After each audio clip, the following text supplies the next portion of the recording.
Okay, so I'm going to do a quick introduction and then we can get underway here. Hey guys, welcome back to the Crowdfunding Demistyfied Podcast. Today we have on the show an entrepreneur who is on Wefunder in MagNet Analytics. I'll let him tell you a little bit more about that product and also this kiosk that he's created that's really revolutionary. We have Eduardo Alvarez right now on the call. Eduardo, welcome to the show. Thank you very much for inviting me. Can we start by maybe telling listeners a bit about your backstory there? Because I know you've sold a company before. You're a seasoned entrepreneur. Can you give us just an idea of that?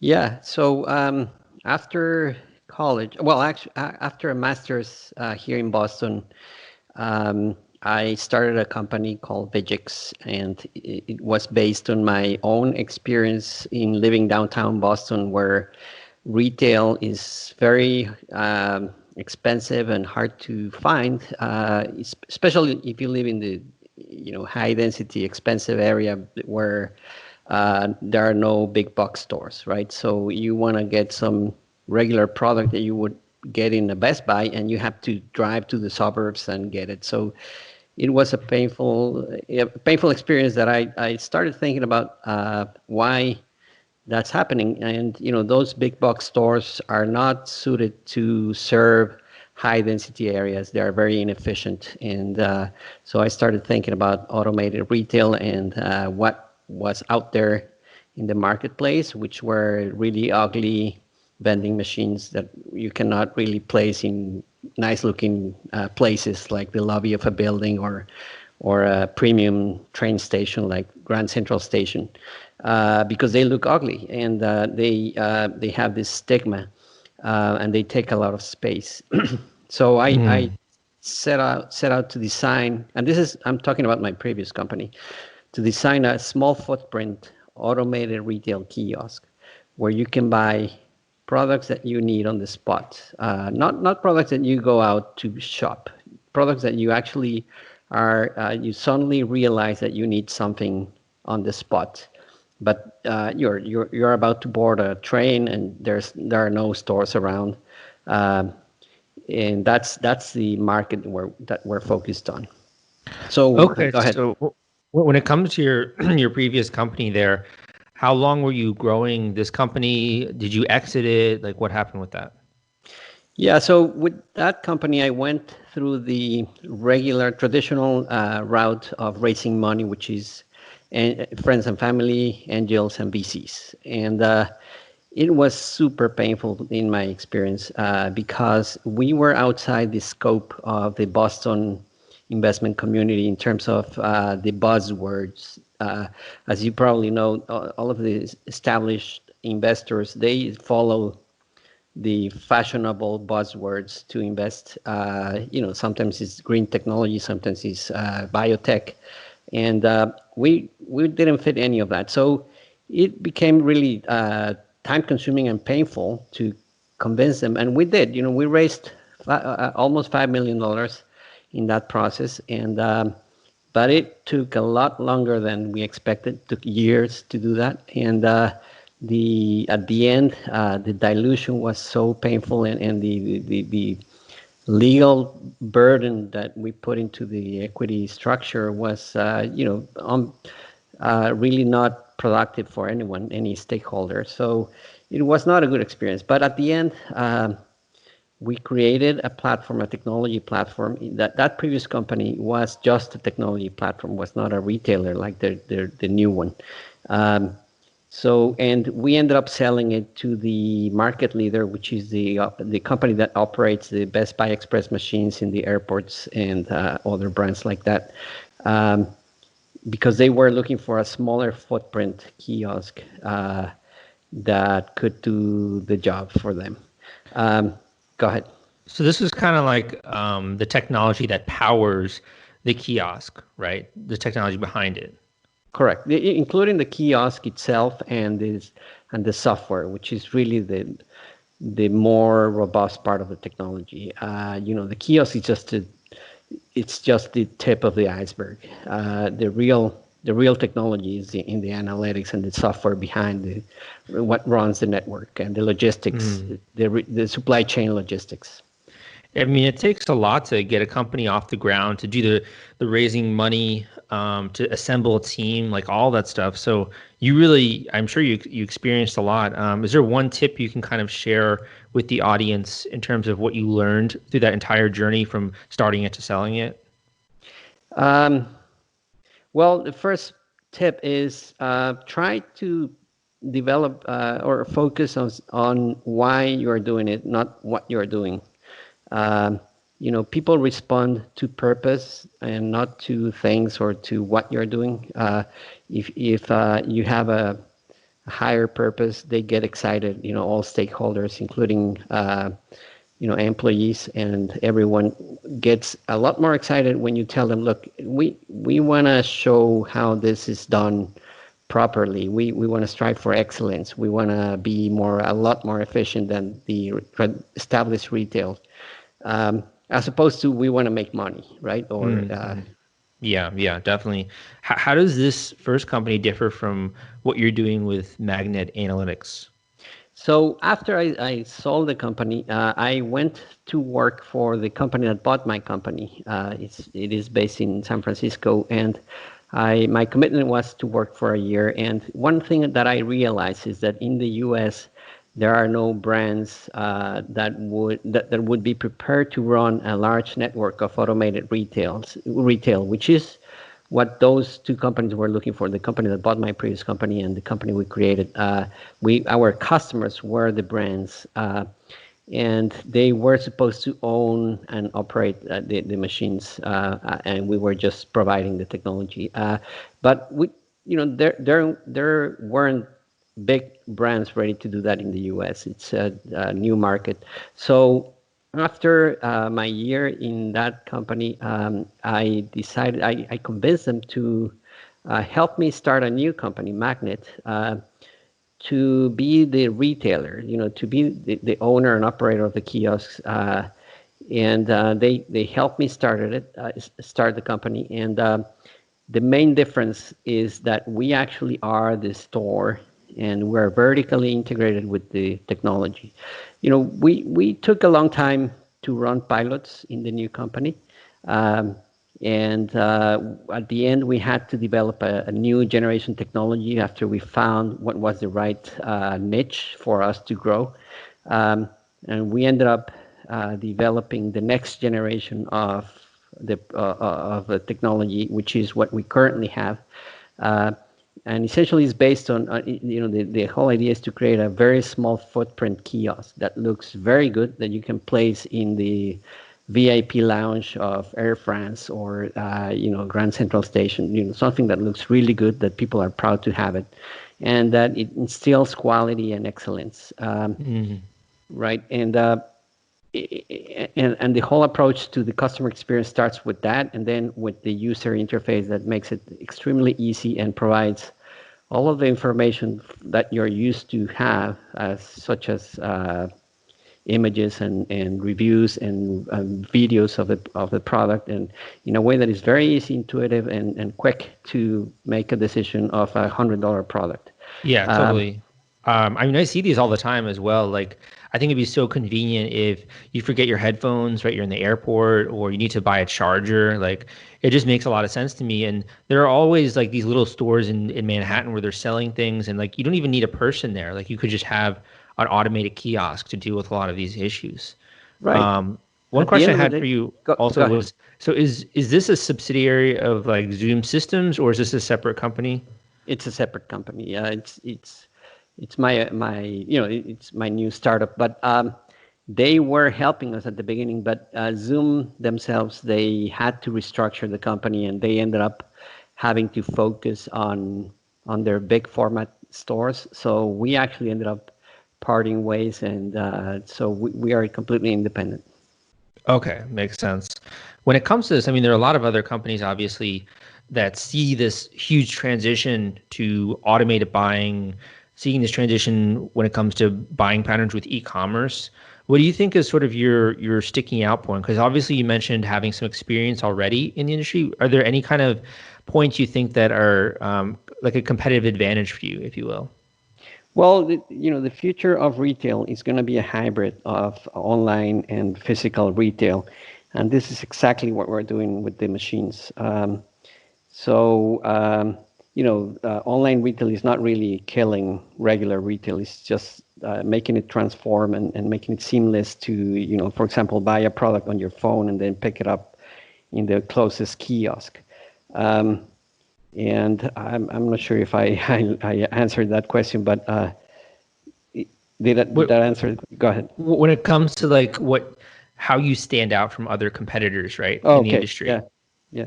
So the core innovations are a compact dispensing system that makes this kiosk very small. In some cases 20 times smaller with the same capabilities. Um, and that is a huge thing because the smaller the kiosk is, the better the location you can get. And we are after locations that are not available for big format retail. Even bigger machines are not able to get to the locations that we are able to get to. Places that have the traffic, have the need, but don't have any other retail. And that's the niche that we discovered in our pilots, and that's what we're focusing on. The other thing is that once you have a small kiosk, you have to have a very agile resupply system. In our case, our kiosks are monitored in real time, and we are constantly doing analytics and predictive analytics that determine when you have to trigger a restock.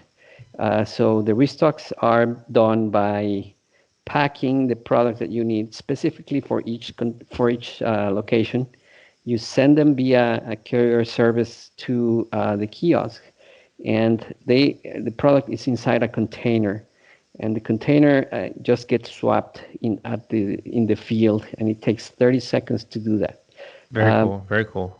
So that's very different from the other formats as well, because in their case they have to send a very specialized person that has to open the machine and place the products one by one. So it's a lot more efficient what we do, and that turns Yeah, converts definitely. into having the product available all the time. Now, with this project, this company, this startup, you kind of went a different route. Like you're now exploring this whole equity crowdfunding thing, right? And it's kind of new. I think a lot of people don't even know that you can do this kind of campaign, right? How did you find out about it, and like how's it been working for you? So based on my previous experience of raising money the traditional way, I said, look, at this time I have to try something else because it really was very, very painful. Um, and I started to do a lot of research, watch your videos on YouTube, and I was, Oh, I very didn't know intrigued. that. That's Yeah, awesome. no, I'm a subscriber of your channel, um, and so I said, look, let's give this a try. It is new. It is almost experimental in terms of equity crowdfunding, and especially if you're raising more than 1 million, right? In our case, we are raising the maximum for this type of raise, which is two periods of $1 million, so 2.2 million actually. Um, so we just opened the campaign not even a week ago. Um, so we're hoping to get to 2 million within 6 months. Um, so the idea is that instead of having to, it's more, we think it's more meritocratic. Um, you get reviewed by the platform, and then you have to have everything perfectly, even more than when you're doing due diligence with a VC. You have to you go through an audit and all kinds of things that make force you to have everything in check. But the rules are written, there is a procedure, and it's everything is set up to for you to know what to do and just do it. In the case when you're doing due diligence with VCs, they change their mind every second. It takes months and months and months to go through those due diligence because um, they change the rules all the time, depending on the market, depending on a bunch of things that they discover. And here it's a very clear path that is not easy. It's not quick, but at least it feels more fair, less reactive. And go ahead. Well, when it comes to the research you were doing, there are a lot of different platforms out there. Was there a reason you decided to go with Wefunder? Well, it's hard to because equity crowdfunding is new. The leader of that market is still being defined, and I heard I had to read a lot of articles, and the people that founded Wefunder were the people that actually changed or lobbied the changes that enabled equity crowdfunding. So they really know deeply the rules, and their intentions are very noble because they really want to democratize raising money for a startup, especially for companies that don't have the buzzwords of their local investors. Definitely. Yeah, 100%. One of the things I also like about Wefunder is some of the statistics that they put out. I think they're doing a good job of sharing some of that stuff with the community. So basically, you decided you're going to do this, which is a bit more of a public way of raising money. Like you got to have a video, you got to have your campaign page, like all those kinds of things.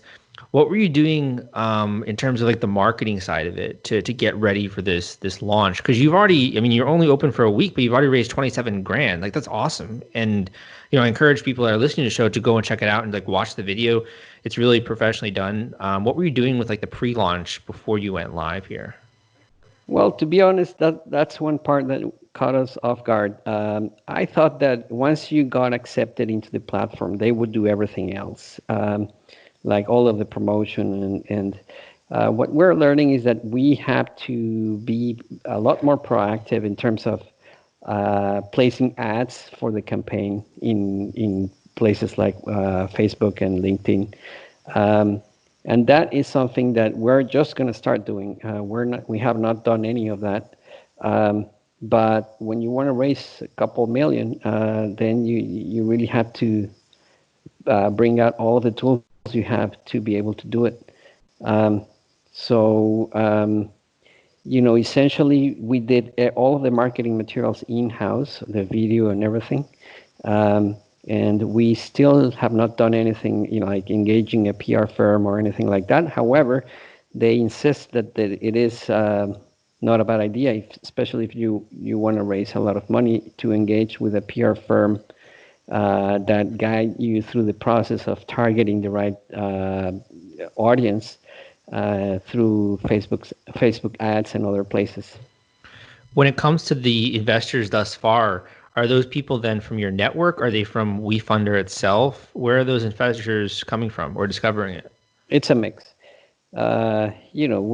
We one thing that I should have done, and maybe this is good advice for people that are out there. In our pilots and the development of our technology, we already spent close to $2 million in creating the company as it is. And when we got to the crowdfunding stage, we had no money. So we didn't have a reserve to invest as part of the round.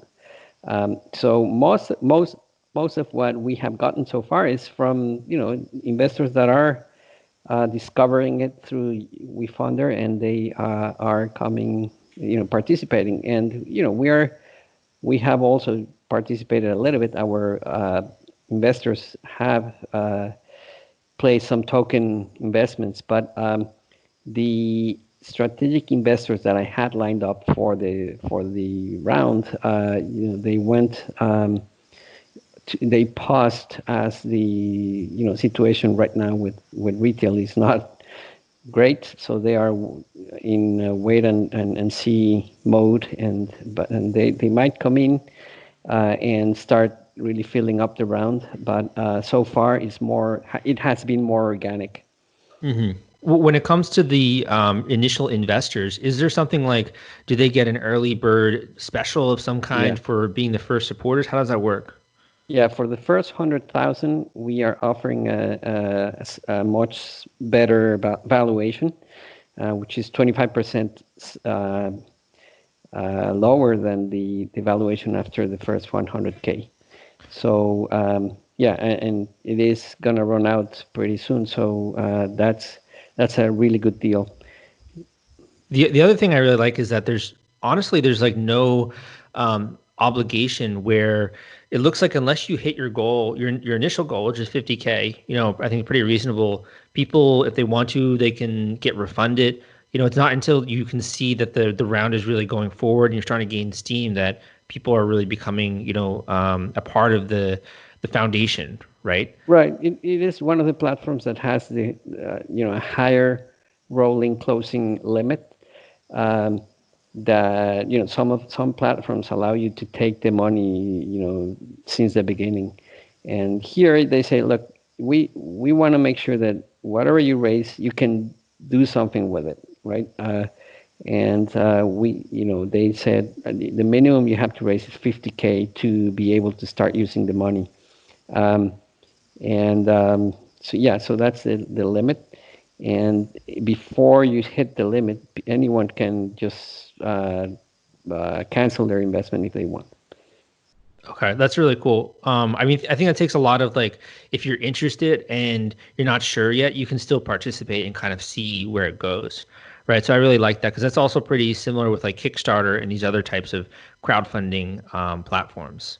Right. So I want to talk a little bit more about the company and kind of your vision here because you've gotten a lot of people involved. Like I see even like Warren Buffett gave you a quote saying like ideas like this enable new and large markets. You look like you have a really strong founding team and timeline here. Maybe you can tell the listeners a bit about like where you see this going, like what your goals are with the company.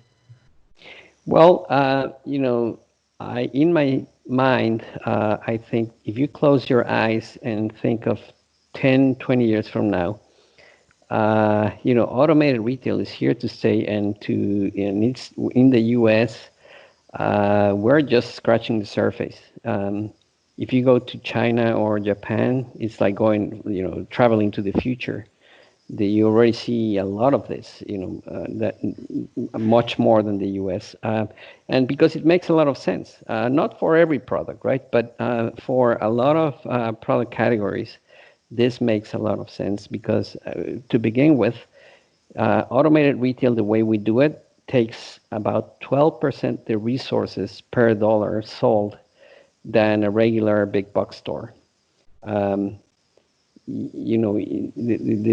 regular retail format is very inefficient, and in some cases, you want to hang out in the store and you go for the experience. But in other cases, you just want the product. You just want to be able to make a quick decision, an informed decision, and that can be done automatically. And if you think about it, that's where the future is going. In terms of the larger opportunity here I mean, I could obviously see this being implemented in airports.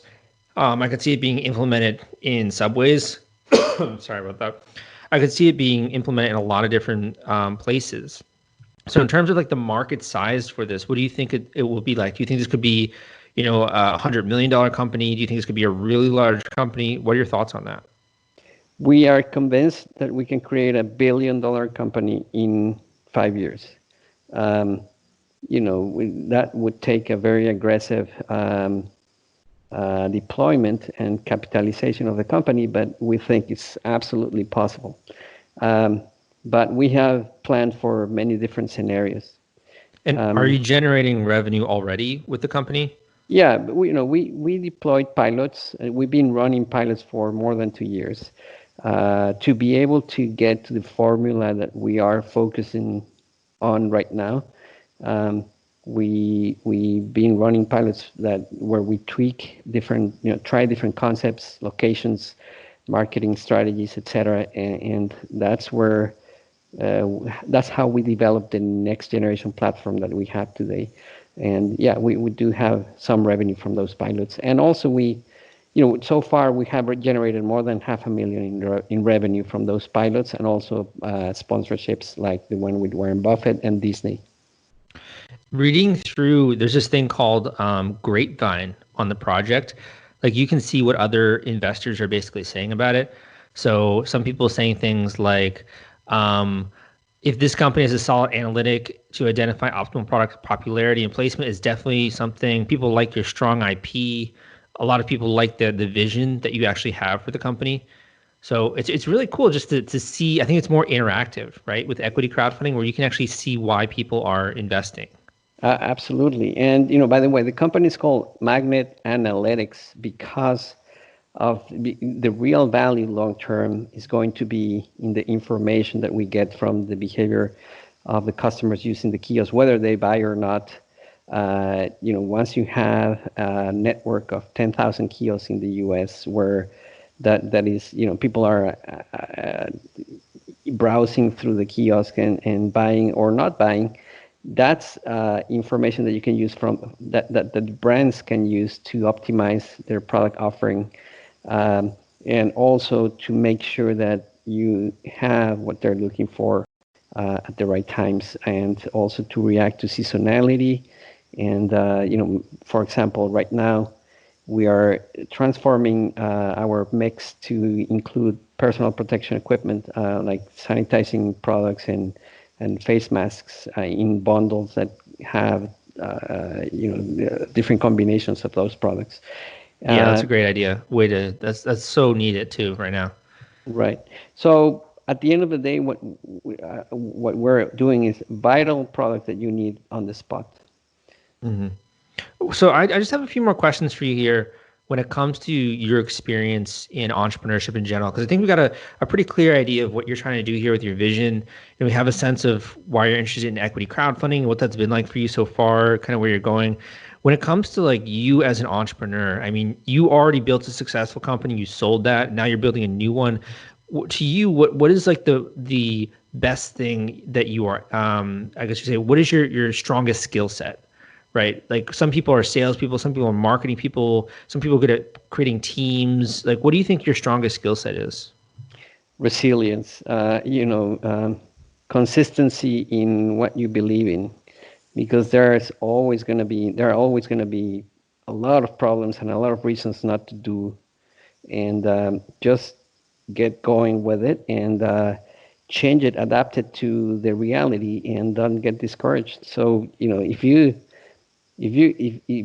were to see a movie of what I went through, it's just it would be crazy, because it's, a lot of times it looks really bleak. But if you are convinced with the purpose, and that's why I started with that, asking yourself why you are doing it, have a really strong purpose, because you're gonna need that when things don't work out, to inspire yourself and to inspire everyone else. For you, what is the most satisfying part of this process? Is it having your team work together? Is it being able to impact customers and get that feedback?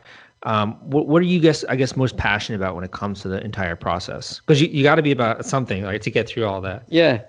So I love the challenge. I actually get bored when things get easy. If you don't like problems, then you're not going to succeed. You have to love problems, because you can promise yourself that you'll find a way to solve them, no matter how bad they look. So that's, I think I don't know if I answered your question, but essentially, yeah. The challenge, you seem to like going up against odds, right? Right. And also, after that, imagining something, the creative process of imagining a vision, and then seeing it take a life of its own, become a reality. It is always, at the end of the day, you always have to adjust it to make it work. But seeing how that, from a dream or from a plan to reality, that is very satisfying. Well said. So my final question for you, and this is kind of more of a boring question, honestly, but for those other startup founders out there who have to consider raising money, what is something that you wish you knew about that process of either doing it traditionally or the way you are now? No, I love crowdfunding. You have to understand it before you get into. It's not easy. You have to do it right. People just hear about the successes, and really there are a lot of companies that don't succeed doing it. So save some of the investment, the initial investment, friends and family, or some of the capital to put it through crowdfunding to begin with. That's a mistake I made. We spent all of our investment before we went to crowdfunding, and that that makes it a little bit harder to get started. Yeah, it's almost just like always strategizing for your next raise if you're a startup, right? And like figuring out how you can funnel things together in terms of social proof and leaping from lily pad to lily pad. If that makes Right, sense. because you have to show momentum, and at the end of the day, it's just like the stock market. In many cases, people are just looking at the momentum, and they go to places where everyone is going, even if the company doesn't make sense. So that, unfortunately, is a reality that you have to prepare for, and that's why I'm saying save some of that initial money to funnel it through the campaign so that you can show momentum. Great. Well, guys, if you want to go and check it out, go to wefunder.com/magnet.analytics. That will take you there. Or you can look it up, Magnet Analytics on Wefunder, and you will come across the campaign.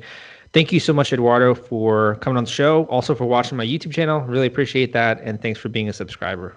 Thank you. I'm a big fan. Okay, we offline. All Great, right. man. That was awesome.